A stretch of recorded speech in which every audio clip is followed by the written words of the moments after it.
Bom, nesse momento agora faremos então a composição da mesa redonda para demais debates e questionamentos.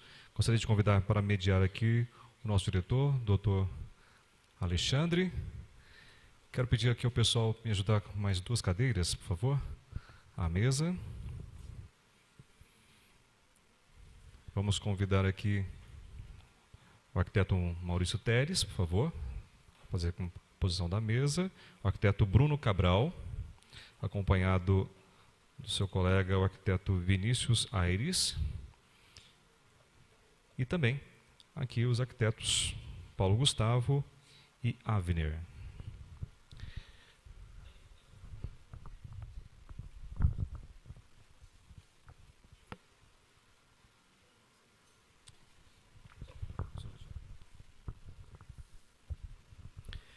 Pessoal, então, nós temos aí um tempinho, né?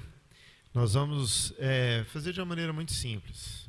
Nós vamos fazer perguntas, questões aqui para o pessoal responder, ok? Vou pedir ajuda, por favor. Quem pode auxiliar aqui com os microfones? E podemos começar. Se tem alguma pergunta aí, já para a gente iniciar.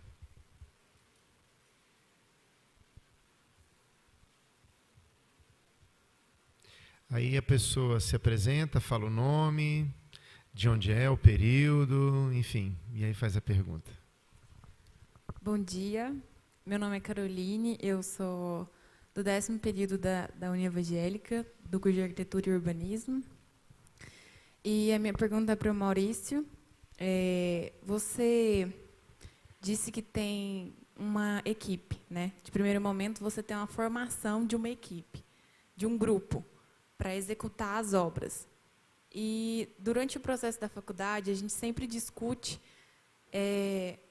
qual é o impacto que as nossas decisões vão causar, tanto socialmente quanto ambientalmente. E a minha pergunta quando você está gerenciando uma obra ou executando uma obra, e até mesmo no processo de planejamento, junto com a Liz, alguma coisa que eu esqueci, tem esse planejamento, essa análise, assim, qual é o impacto que isso vai causar, tanto socialmente quanto ambientalmente? Porque eu acho que não adianta a gente sair construindo, concretando tudo. Existem várias ideias, inclusive na faculdade a gente cultiva muito isso, a criatividade que não afete tanto para gerações futuras. Então, eu queria saber se alguns projetos seus e até dos meninos, se tem essa preocupação com o meio ambiente, que é tão forte hoje em dia. Tá saindo aí o som, né? Eu agradeço aí pela pergunta e essa preocupação, até ontem a gente estava discutindo essa questão ambiental, de maneira mais geral. A minha geração, eu nasci em 1970, a minha geração, ela não teve uma educação ambiental. E eu tenho 2 filhas, uma de 11 anos, uma de 13, e eu vejo a diferença do tratamento, do pensamento, da postura delas em relação ao meio ambiente, comparando com a minha. Como hoje as pessoas têm muito mais essa consciência ambiental em todas as áreas, não só na arquitetura e no urbanismo, né? Ontem até estava vendo um programa, aquele Cidades e Soluções, falando da questão dos automóveis, já no futuro bem próximo, aí para 2020, já tem país na Europa que não vai aceitar combustível fóssil mais. E outros, já para 2030, não é nem combustível fóssil, é qualquer queima de combustível. Por exemplo, nem o etanol não vai servir lá mais. Então, isso é algo que está muito discutido na escala global. E é lógico, nós, na arquitetura e no urbanismo, temos que nos preocupar com isso. Até mesmo porque, e aí falando da parte empreendedora também, hoje tem construtora que usa isso como mote de venda. Às vezes nem tem realmente a questão ambiental do jeito que a gente acha que deveria ser. Mas na estratégia de marketing ela é forte, né? Eu esqueci seu nome? Caroline. Nós lá na Teles Costa hoje trabalhamos só com execução de obra. A gente não está fazendo projeto de arquitetura. Eu faço aquela história, viu o exemplo dos meninos, né? Para a prima, para o tio, aquilo que é... Nem cobro para isso, acho bom fazer projeto, mas não estou tendo tempo hoje para fazer projeto. E a Lins Galvão, que chama o escritório Lins Galvão, que tem desenvolvido para a gente. Só que nós ficamos presos numa legislação. Então, o que a gente atende hoje é a questão da legislação que existe. E essa legislação, ela é rigorosa, né? Querendo ou não, tem gente que discute isso e questiona, mas hoje a legislação é bastante rigorosa. Minhas obras são todas em Goiânia e tem a AMA, que é a Agência Municipal do Meio Ambiente, onde o projeto de arquitetura tem que ser aprovado lá também, não só na Secretaria de Planejamento. Então, realmente, existe essa preocupação. Nós não estamos desenvolvendo projetos no sentido de planejamento com essa visão. Não é o nosso métier, não é o nosso escopo de trabalho. Mas os nossos projetos atendem e devem atender às normas que existem. Ok, antes de passar para uma próxima questão, até por solicitação aqui da instituição, nós estamos num processo, nesse momento, de criação de um curso de especialização. Nós ainda não temos uma data para apresentar isso, né? Vocês viram aí, tem um folder da instituição com algumas especializações, né? Nós estamos num processo, nesse momento, de criação de uma especialização vinculada à arquitetura, criada por nós aqui do curso. O conteúdo é exatamente o conteúdo dessa semana de arquitetura. Então, a gente vai criar a nossa especialização no sentido de fomentar ideias empreendedoras, modelos de negócio, capacitando os profissionais para atuarem melhor no mercado de trabalho. Então, aguardem aí, ok? Próxima questão.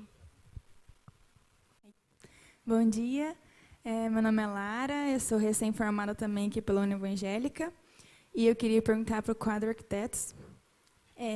A gente também começou uma pequena empresa, né, como vocês também, e a nossa maior dificuldade está sendo a questão de cobrar mesmo, assim, como cobrar o projeto, né? E aí eu queria perguntar para vocês, como que foi essa questão assim da cobrança mesmo? Vocês cobraram por horas ou pela metragem mesmo? A gente tem muita dúvida ainda sobre isso, sabe? Assim, no começo eu acho que a gente não precisa inventar a roda, né? Então, acho que é bom olhar para o mercado que você está inserido, principalmente, não sei se é aqui em Anápolis, né?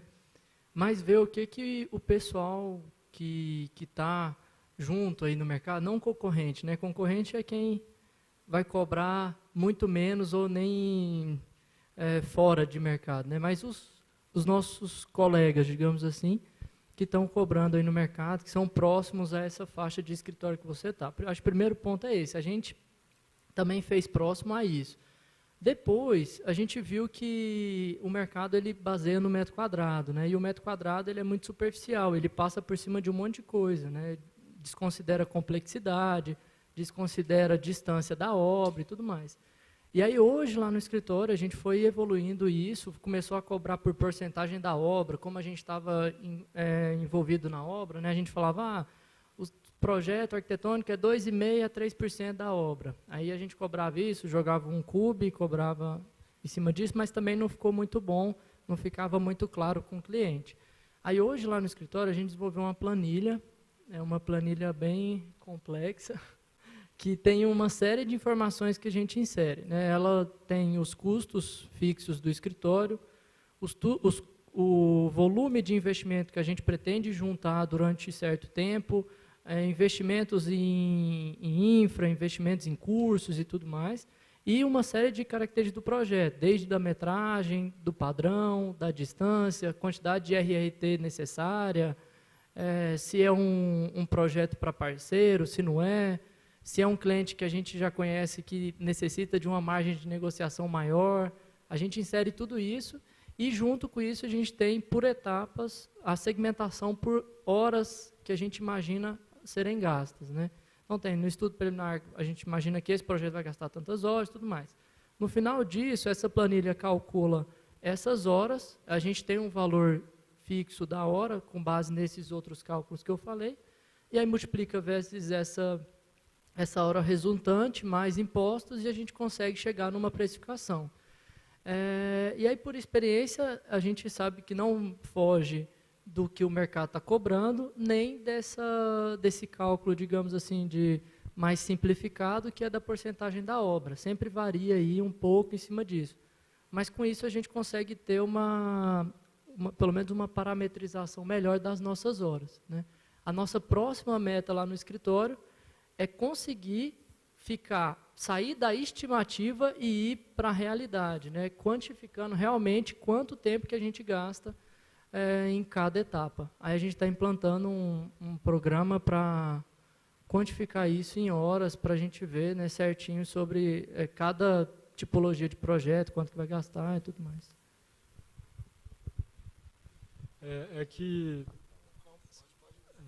Porque assim, a gente fica muito preocupado com como cobrar e quanto cobrar, qual é a fórmula correta para se utilizar, e não existe. Existem parâmetros. A gente não pode cobrar baixo demais para não prostituir o mercado, a gente não pode cobrar alto demais para não extorquir o cliente, mas tudo que está no meio disso é válido. E cada arquiteto vai escolher uma forma que acha mais viável de cobrar, mas são todos parâmetros. Então, quando a gente vai estipular um valor, a gente olha os parâmetros. Então, a gente joga na tabela do CAL, a gente calcula a porcentagem da obra, a gente calcula por metro quadrado, e a gente avalia todos aqueles valores ali. Só que eles são parâmetros, eles não são reais. Então, quanto que eu tenho que cobrar exatamente para não tomar prejuízo nesse processo? Essa era a pergunta que a gente estava tentando responder. E como o nosso trabalho é tempo, a gente trabalha com o nosso tempo e o tempo da nossa equipe. Se a gente tem tecnologia, a gente gasta menos tempo. Se a gente tem infraestrutura, equipe, a gente gasta menos tempo. Mas, no fim, é tempo. Então, o que a gente está buscando agora, através de um sistema, implantando um sistema no escritório para todo mundo usar, é saber quanto tempo a gente gasta com cada etapa, exatamente. E aí, com essa informação, a gente vai conseguir saber quanto custou cada minuto daquele projeto. É uma tarefa dificílima, assim, a gente vai tentar começando essa empreitada de tentar identificar esse tempo. Mas eu acho que é por aí. Respondendo a pergunta da Lara lá, eu acho que a forma mais fiel de se cobrar você saber quanto tempo você gasta, você cobrar pelo tempo que você gastou. E agora esse valor é com você. A pergunta não foi para mim, não, mas eu vou dar um pitaco aqui. Ninguém está querendo fazer pergunta e todo mundo querendo ir almoçar. E agora meu nervosismo já passou também. Essa questão do preço do projeto para o recém-formado, ela é muito complicada para ele poder mensurar e saber que preço cobrar. Pelo seguinte, eu acho que é importante o arquiteto ele mostrar para o cliente que o cliente está contratando, o que ele está comprando, é uma ideia. É uma ideia que nem existe ainda. Então, não é um produto pronto que está ali na prateleira e ele vai pegar, vai testar, vai ligar.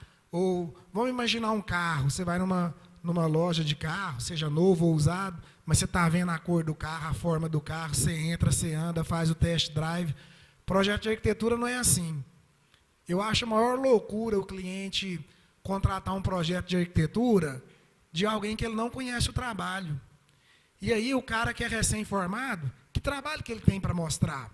Então, aí tem um dilema, e que aumenta a dificuldade para esse arquiteto cobrar o trabalho. Porque eu digo o seguinte, quando eu trabalhava só com projeto, e alguém ligava perguntando, eu falava para ele, não, vem aqui no escritório, vamos conversar. Eu não vou dar o preço do projeto pelo telefone, porque esse cara está fazendo uma concorrência, querendo pegar o preço mais barato, e aí, é assim? Olha o perigo que é para esse cliente, né? Porque, infelizmente, é ruim falar isso, que pode ser até antiético, mas, infelizmente, isso existe em todas as profissões, tem muita picaretagem por aí. Então, primeiro, e aí os meninos mostraram a preocupação aqui da Quadro, de ter o portfólio, não, vamos gastar muita energia, porque esse é o primeiro projeto que vai para o nosso portfólio. Então, a gente tem que ter esse cuidado de produzir coisas boas, aquilo que eu falei, de ter competência no que você vai fazer, para você chamar esse cliente em potencial e mostrar para ele o que é o seu trabalho, como é que você desenvolve esse trabalho, até onde você chega, porque tem isso, na contratação do projeto, o que eu vou fazer? Até que nível de detalhe que eu vou chegar? O que eu vou entregar para o meu cliente? Né? Porque tem cliente que acha que a gente fica 5 anos na faculdade, eu sempre falo isso para os alunos, a gente fica 5 anos na faculdade fazendo projeto, e montando um booking de projeto. Aí o cara, eu quero uma casa com 4 quartos, não sei o quê, tá aqui, ó, escolhe aí no meu álbum o que te serve. E não é assim que faz projeto.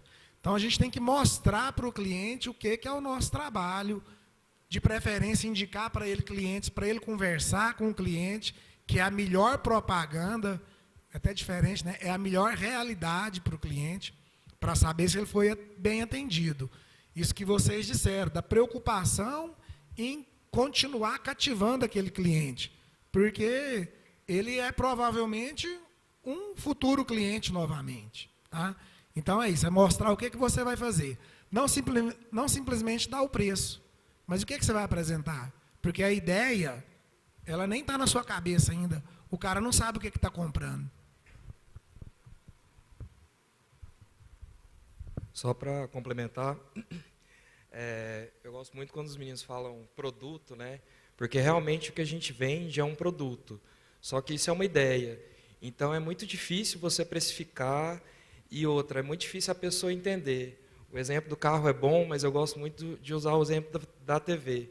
O cara vai lá, paga R$2.000 na TV, sai com ela debaixo do braço, chega em casa, liga, chama o vizinho para ver. E a arquitetura não é assim. Às vezes o cara paga metade do serviço e ele não viu nada, ele não vai ver nada. Então eu acho que talvez às vezes é muito importante saber quanto cobrar, mas como você apresentar esse custo, né? Às vezes você não chama de preço, você chama de investimento, porque é isso, né? Contratando um arquiteto, o cara vai estar fazendo investimento para a obra dele. Então vai muito mais da sua postura, e com isso você ganha com o tempo também, de saber o valor do seu trabalho e saber vender não só um projeto, mas uma assessoria, uma consultoria, um planejamento para o seu cliente do que ele está querendo fazer, que é uma obra.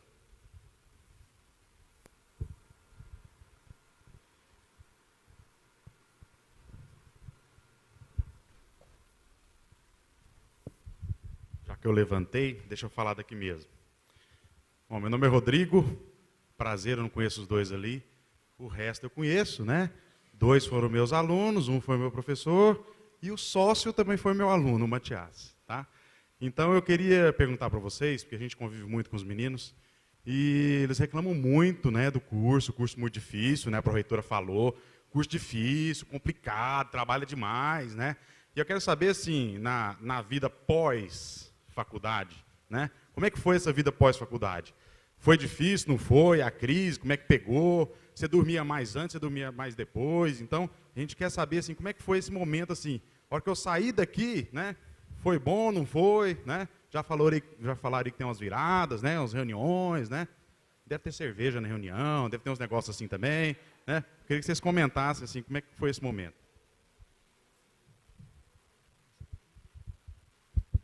Então, só para falar um pouco aí, hoje eu dormi 4 horas. Então, assim, eu estava no escritório cedo, eu cheguei no escritório 6 horas da manhã, então, assim, desde a faculdade tenho andado muito corrido e só piora, assim, gente. Acho que a faculdade, na verdade, ela ensina a você se acostumar com a correria, ensina a virar à noite. Então, assim, eu acho que é tudo feito com muita luta, muita garra, porque, igual os meninos também da Quadro, a gente começou do zero, então, assim, a Creare foi iniciada do zero, sem investimento inicial, foi na raça mesmo, assim, não um patrocínio ou um empréstimo, não. Foi tudo aos pouquinhos e foi crescendo aos poucos também.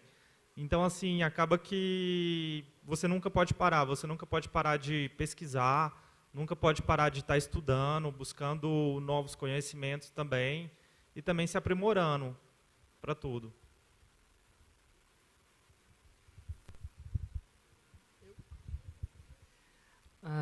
Não, o suor eu acho que ele faz parte mesmo do que você quer construir, assim. Mas na época da faculdade ou no começo do escritório, a gente vê, depois que passa, que a gente também perde muito tempo com certas coisas, assim, eu acho, na minha visão, né? E aí depois que você vai amadurecendo, você sabe gastar, você começa a entender como que pode gastar aquele tempo da melhor forma possível. Não quer dizer que a gente não, às vezes, não vire noite ou não trabalhe até mais tarde. O Maurício brinca que fica olhando a gente lá do prédio, lá fala, os meninos estão até 10 horas lá no escritório. E aí, às vezes, acontece isso, mas no passar do tempo, né, você vai, na minha visão, né, aprendendo a gastar melhor o tempo e a vida, ela tem muito mais coisa do que só arquitetura, né? Tem a vida social, que é muito importante, tem a nossa saúde, e a vida social também traz projetos e traz enriquecimento que a gente vai usar na arquitetura e tudo mais. Essa é a minha visão. Eu acho que é isso mesmo. Porque a gente tem uma visão muito pessimista, né? Assim, a gente acha que a gente trabalha pra caramba mesmo, assim, desde o início do escritório. Eu acho que hoje a nossa carga horária, a gente chega de manhã, eu não saio antes de 10 horas do escritório. Esse é o horário normal de trabalho, assim. Às vezes a gente fica até mais tarde, leva trabalho para casa, trabalha no final de semana, feriado. A nossa realidade é assim hoje. Apesar da gente estar querendo mudar, tá trabalhando para isso, com a experiência que a gente já teve, a gente sabe o quanto é importante esse tempo fora do trabalho, mas é igual meu pai fala, é novo, tem que trabalhar mesmo.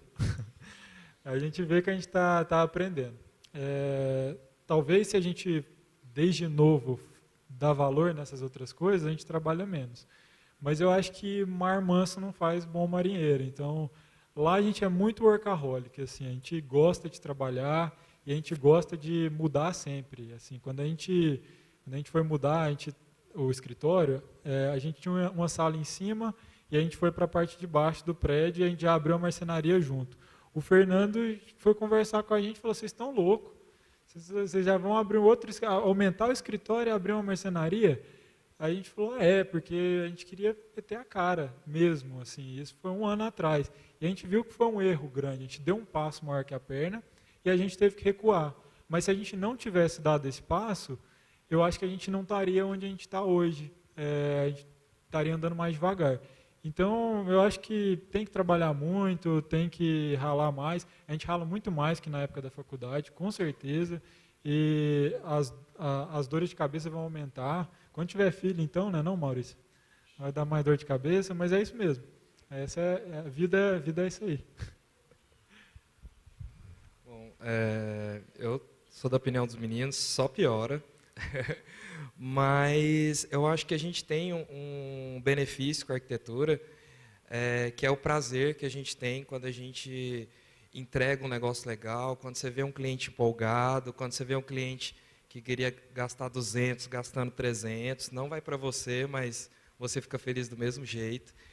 E como o Maurício falou, que às vezes ele tinha que ficar o tempo todo na obra, no início é muito isso, você pega tudo para você que tem que fazer tudo, se não for você não vai sair do jeito correto. Então, às vezes, quando você aprende a delegar um pouco mais e a dividir, e isso também vem com outras pessoas, né? Você não consegue delegar se você não tiver alguém para fazer isso. Então, às vezes, você consegue se desafogar mais.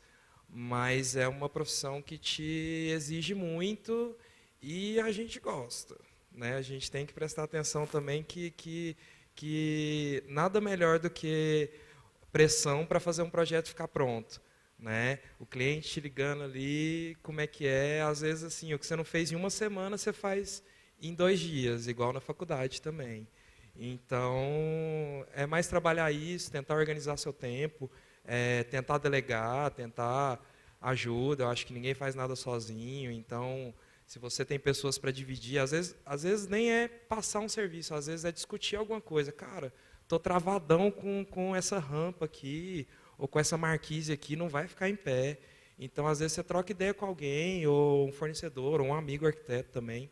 Isso ajuda muito ao seu trabalho crescer e a você também não ficar lá perdido, sozinho, sempre, né? Você ter essa flexibilidade.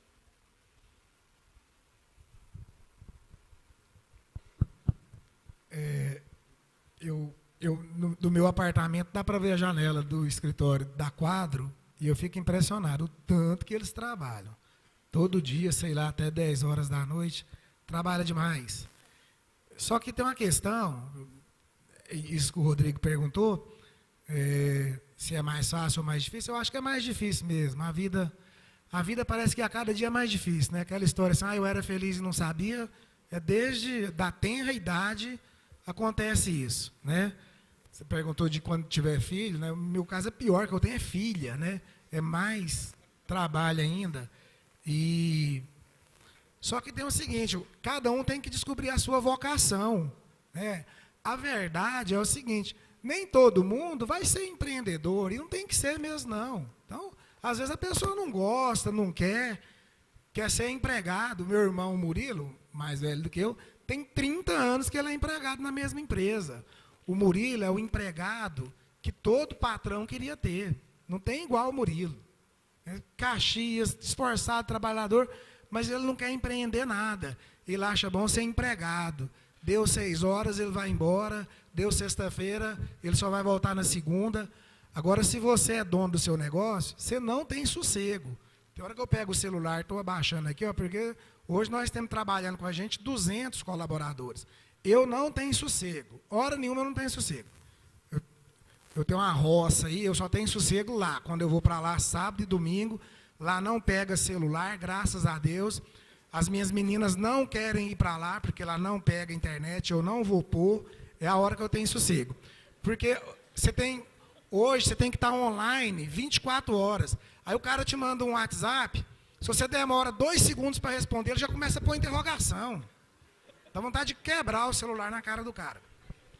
Então, lá, quando eu comecei a trabalhar com o Márcio, um cliente nosso falou para a gente o seguinte, aí eu saí do escritório que eu estava, que era lá com o Fernando Rabelo, o Márcio saiu da Consciente Construtora, uma das maiores construtoras de Goiás, e fomos tocar esse negócio. Até uma filha do Ilésio, que é o dono da Consciente, estudou na UEG.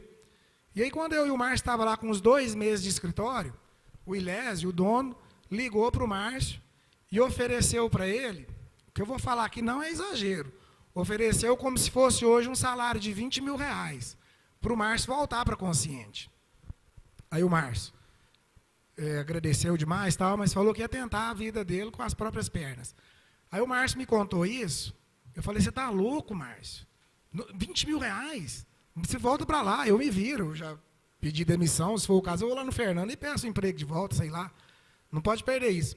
Aí o Márcio falou assim, eu tenho certeza que nós vamos ganhar mais do que isso. E se você não acreditar, você quer trabalhar comigo e eu te pago salário? Eu te pago os 20 mil, você vai ser meu empregado. Aí eu, né, católico, da sociedade escravocrata, fiquei até tentado naquilo. Mas eu falei, não, se o Márcio está falando isso, não, Márcio, nós vamos ser sócios mesmo. Então, porque um cliente tinha falado para a gente, se você quer ganhar dinheiro, você tem que ser dono do seu negócio. Empregado não vai ganhar dinheiro, não vai. Então, se o Márcio ganhava 20 mil, quanto que o Ilésio ganhava? Então, mas só que nem todo mundo quer ganhar dinheiro, né? A felicidade não é o dinheiro, então é você que tem que achar qual que é o seu conceito para ser feliz. De repente você ganha R$2 mil por mês e está bom demais, vai ser muito mais feliz do que quem ganha muito mais do que isso, né? Então esse conceito, o que é felicidade, cada um tem que achar o seu, né? O que é sossego para você, em todos os sentidos, né? O sossego não é só financeiro, não, Então, tem várias outras maneiras de você ser feliz, ter uma vida boa, sem ser só pelo dinheiro. Tá certo? Cabe mais uma? Bom dia, meu nome é Antônia, o dele é Tiago, a pergunta vai ser dupla. Nós somos arquitetos recém-formados aqui da Uni Evangélica, formamos em julho agora, e a gente se identificou aparentemente com a equipe Quadro Arquitetos, porque vocês parece que formaram bem jovens como a gente, nós temos 21 e 22 anos, e no início vocês relataram que as pessoas não confiam muito na gente, e a maior dificuldade nossa, acreditamos que é por causa da nossa idade de não passar essa confiança. Muitas vezes o cliente ele pensa que a gente é muito novo, a gente não sabe das coisas, a gente fala que vai funcionar porque a gente estudou para isso, a gente sabe que vai funcionar, mas eles ainda batem o pé, levam a gente a mudar o projeto até ficar aquela coisa padrão que eles sabem que vai funcionar. Então, a gente queria saber qual que é a postura que vocês lidaram para lidar com essa dificuldade, até os outros, se tiverem alguma coisa para falar para a gente, porque a gente agradece muito que vocês venham relatar isso, porque passa uma tranquilidade de saber que todo mundo vai passar por essa dificuldade de recém-formado, aquele medo, aquela insegurança. Então, a gente queria saber qual que foi a postura de vocês ao formar para lidar com essa falta de confiança dos clientes. Como que é seu nome? Antônia. Antônia. Antônia, eu acho que o primeiro desafio é a gente perder o medo de achar que não sabe.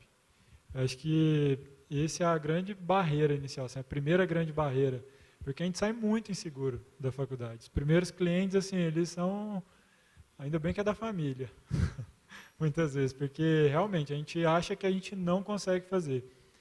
E quando a gente vai desenvolvendo, vai fazendo um, faz outro, tá, aí você vai vendo que não muda tanto do que a gente já vinha desenvolvendo na faculdade, o processo é muito parecido, apesar das diferenças de ter um cliente, não um professor, enfim, tem as suas diferenças. Mas a primeira coisa é perder o medo, assim, mente para você mesmo e fala assim, não, eu sei sim, eu sou bom pra caramba. E mente para o cliente também. No fundo, você não está acreditando, você fala, nossa, eu não vou dar conta de fazer, eu não vou conseguir entregar, e aí você vai lá e faz mesmo assim.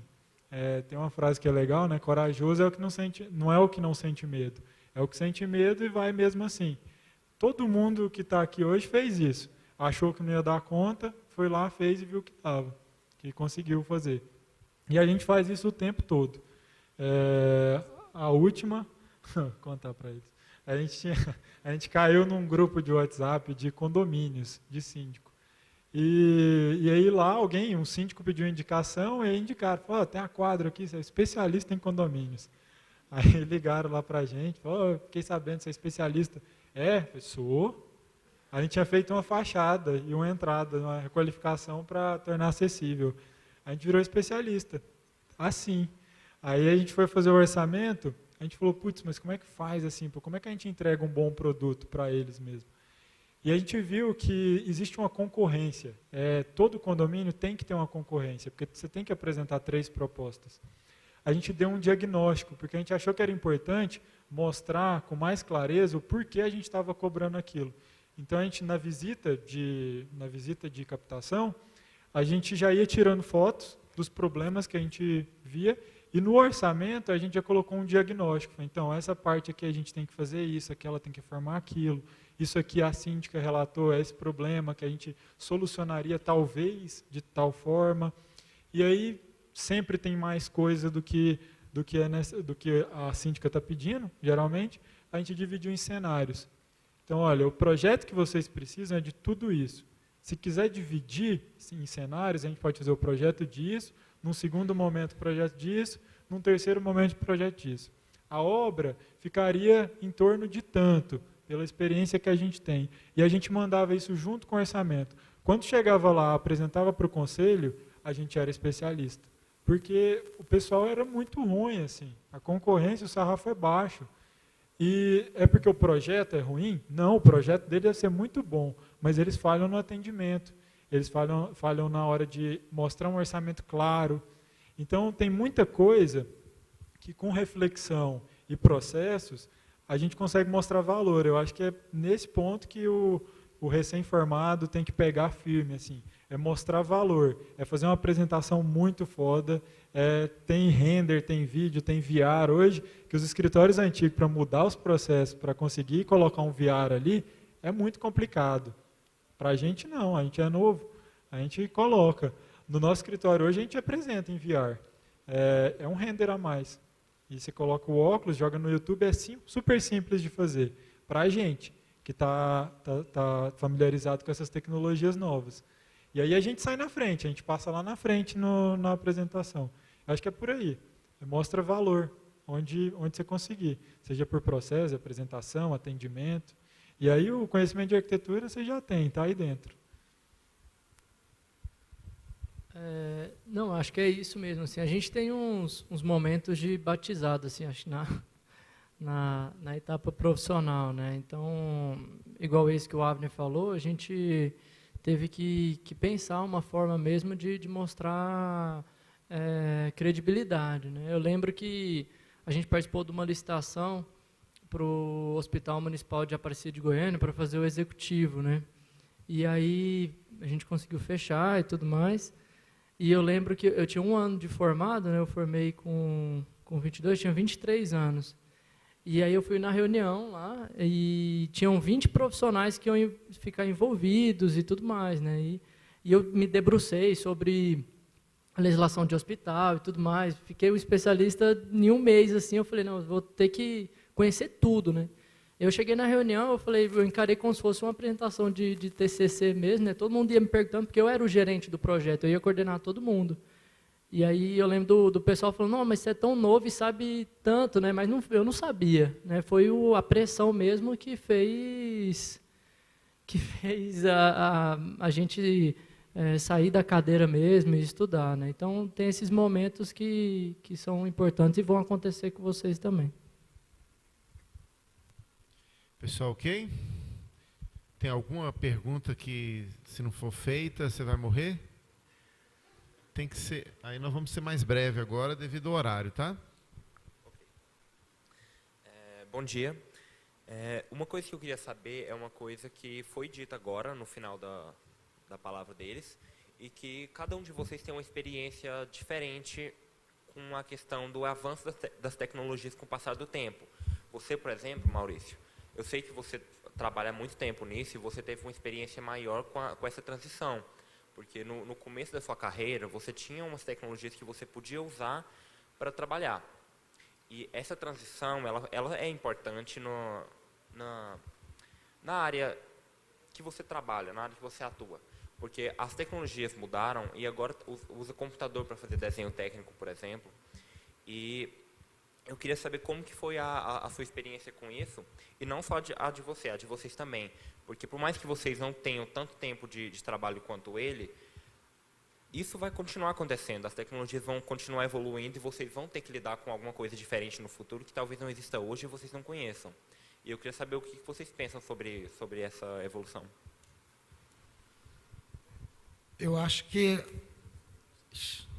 Você vê como eu me embaraço. Eu acho que a palavra nem é transição mais, né? Agora, isso é uma constância. Isso vai estar mudando quase que diariamente. As tecnologias, cada vez mais, elas vêm mais rapidamente. Então, tem que tentar se adequar a isso. Hoje, as crianças não sabem ler, mas sabem mexer no smartphone, sabem ele passar foto. Não sei nem como é que consegue, mais do que eu, quem não sabe ler. Então, essas tecnologias, cada vez mais, fazem parte da nossa vida, né? E se você, mesmo que não vá dominar, mas se não tentar entender, vai ficar para trás, tá certo? A minha área de atuação, que é construção civil, mesmo parecendo algo mais bruto, mais tosco, só que você chega até o acabamento. Então, hoje, a questão de automação, por exemplo, nas edificações, é muito comum.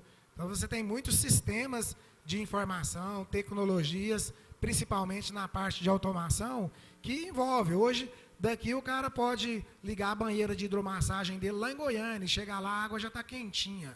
E aí, não dá para você virar as costas para isso, senão você vai ficar para trás. Tá? Então tem que acompanhar, de alguma forma tem que acompanhar.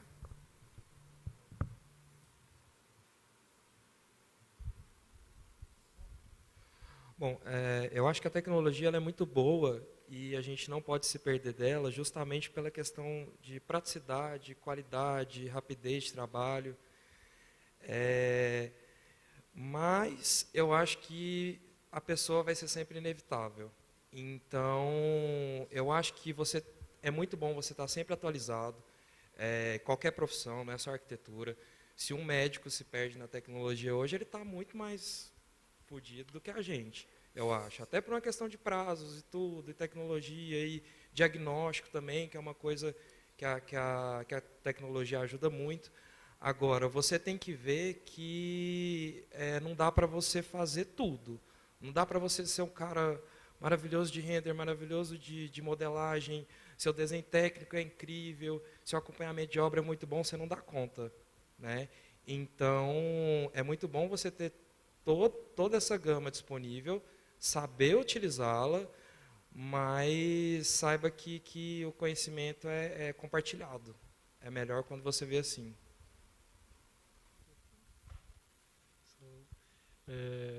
Sobre a tecnologia, eu acho que hoje a gente está inserido, né? Ela não faz mais, não é uma área da cultura, ela está permeada na cultura.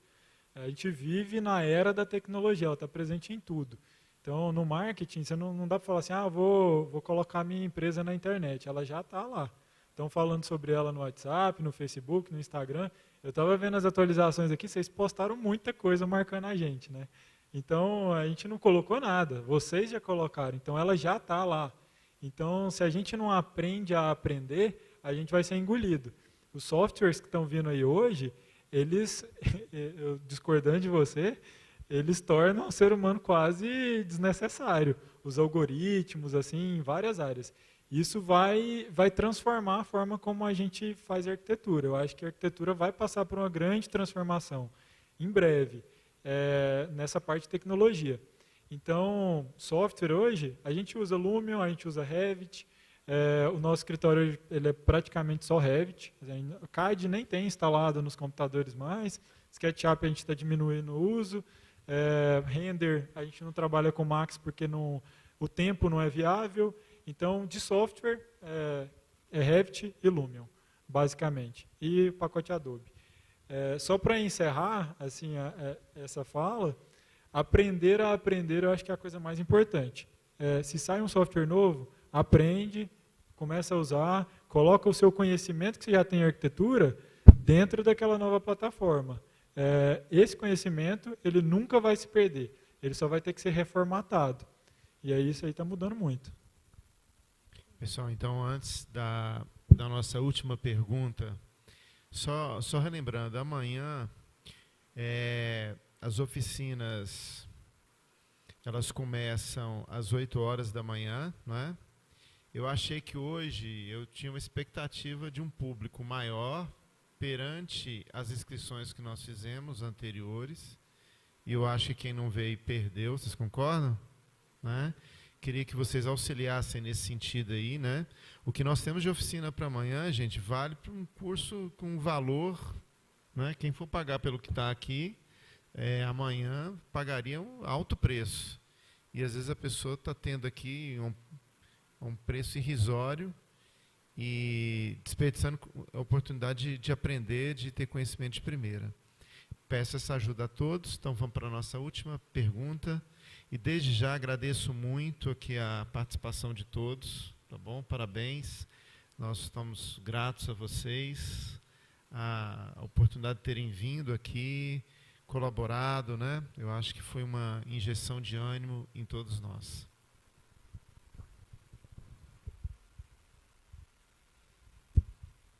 Bom dia, meu nome é Daniela, eu estou no 9º período e você falou, os meninos do quadro falaram do portfólio de um projeto. E eu sempre fico pensando nisso, que quando a gente sai da faculdade, a gente não tem o que mostrar, construído mesmo. Tem os projetos da faculdade, que são importantes, mas uma coisa que a gente construiu para falar eu fiz isso, a gente não tem. Então, eu queria saber como começar a mostrar isso, alguma coisa, como começar a fazer propaganda do nosso trabalho. Não, então, assim, quando eu chegava em reunião de família, eu vi um mar de captação, assim, então eu ia atacando todo mundo, eu acho que era até chato. E depois comecei a ir em reunião de família e parecia reunião com cliente, que todo mundo só ia falar comigo cobrando projeto. Mas eu acho que era o jeito de falar mesmo. O Avner também passou pela mesma experiência. No começo você não tem nada, você não vai mostrar, você mostra o trabalho da faculdade, tudo mais. Eu acho que vem também da confiança que às vezes quem está próximo vê que você se empenhou na faculdade, né, desenvolveu um curso bom e tudo mais. E aí depois isso começa a ter produtos pequenos e tudo mais, e aí vai pegando confiança mesmo. Mas no começo acho que é dar a cara a tapa mesmo, assim, que foi a experiência mais próxima que a gente teve. Acho que não só o que você já fez, é importante mostrar também o como fazer. Assim, quando você explica para o cliente que, olha, o processo de projeto é assim, nessa primeira etapa eu vou analisar isso, depois eu vou te mostrar isso, aquilo outro, você não precisa mostrar nenhum produto para ele, nenhum produto feito, que ele já vai olhar e falar, nossa, entende o que está sendo falado. Só complementar, fazer muito projeto de graça também é normal no começo, tá? Mas não segue nessa, não. Visibilidade. Faz esse projeto para mim que vai ter muita visibilidade. Não tem nada. Dificilmente tem. Tem uns que tem, mas é difícil no início da carreira. Mas o cara fala assim, não, vai ser bom, o seu nome vai ficar lá na placa. Ó. Exatamente.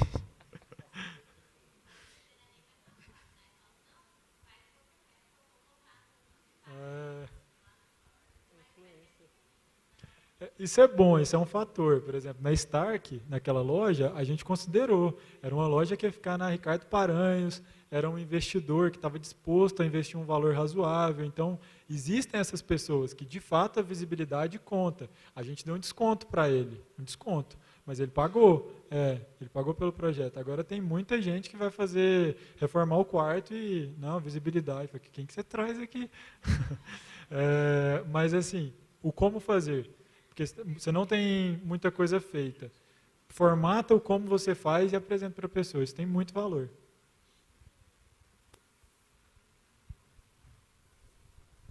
Pessoal, então eu agradeço a todos a participação e até amanhã às 8 horas. Salva de palmas aí para o pessoal.